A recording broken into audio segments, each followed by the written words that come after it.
My name is Christopher Peter. Welcome. My Super Bowl pick for this year was the San Francisco 49ers taking on the Baltimore Ravens, a Super Bowl rematch of a decade earlier. Just missing one Harbaugh brother. Now that prediction is on life support as the 49ers are pretty much toast.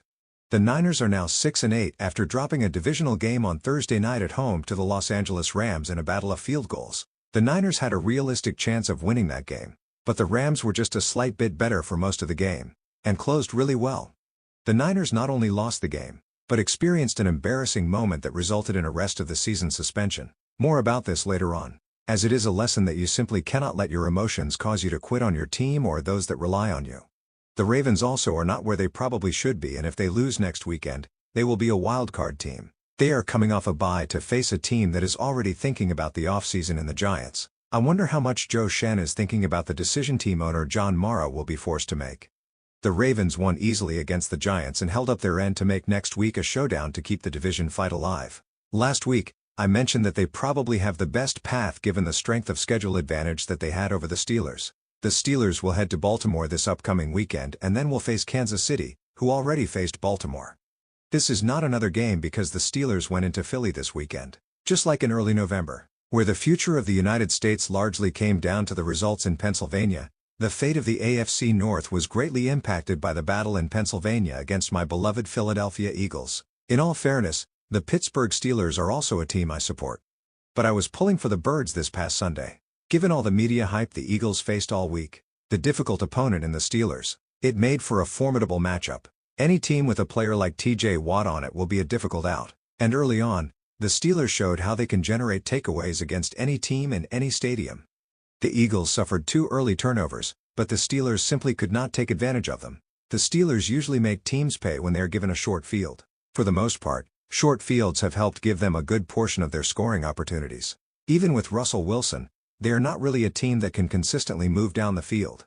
On Sunday, the Eagles were that team. Setting aside those turnovers, the Eagles generated offense through the air, as the Steelers did a great job of slowing down the run game and holding Barkley to only 65 yards, who was also impacted by an injury. But A.J. Brown and Smitty were all they needed to dominate the Steelers in the link.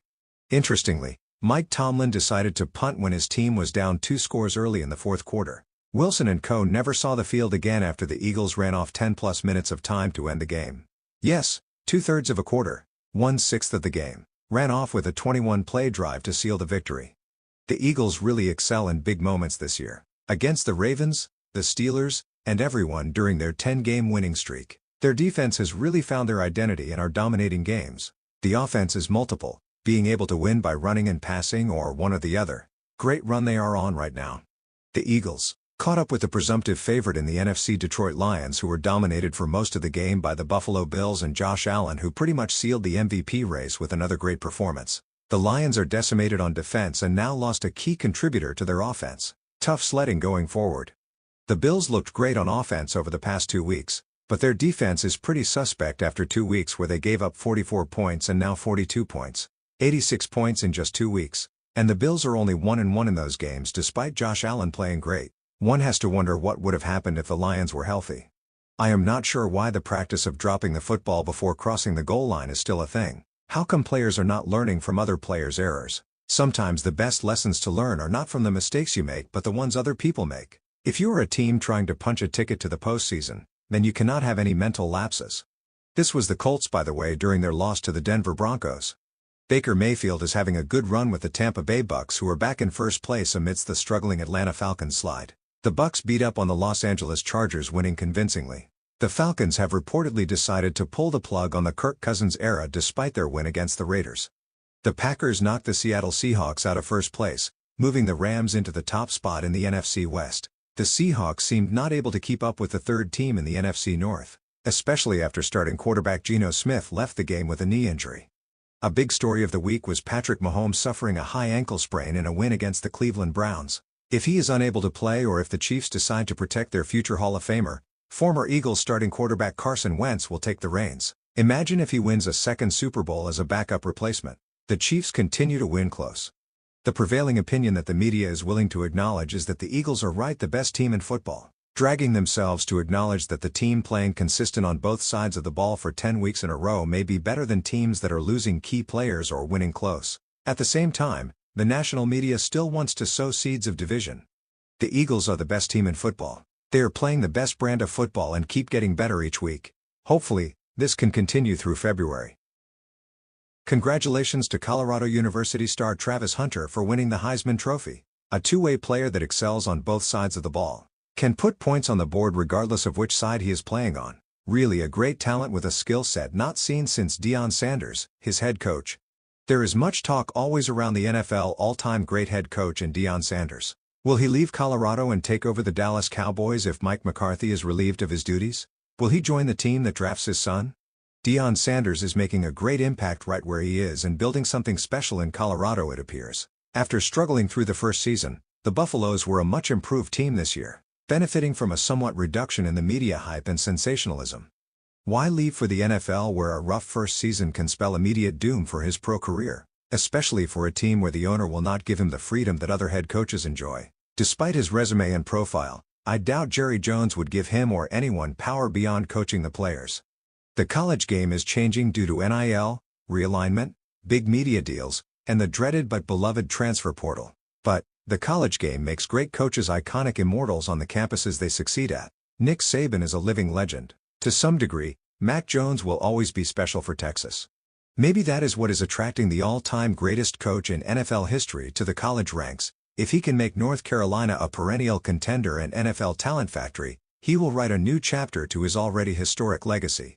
I love the NFL obviously, but how can one so easily pass on the pageantry and tradition of college football? Hopefully the monetization of college sports does not erode it. The unthinkable happened to the San Francisco 49ers where a player refused to enter the game and chose to leave the field altogether.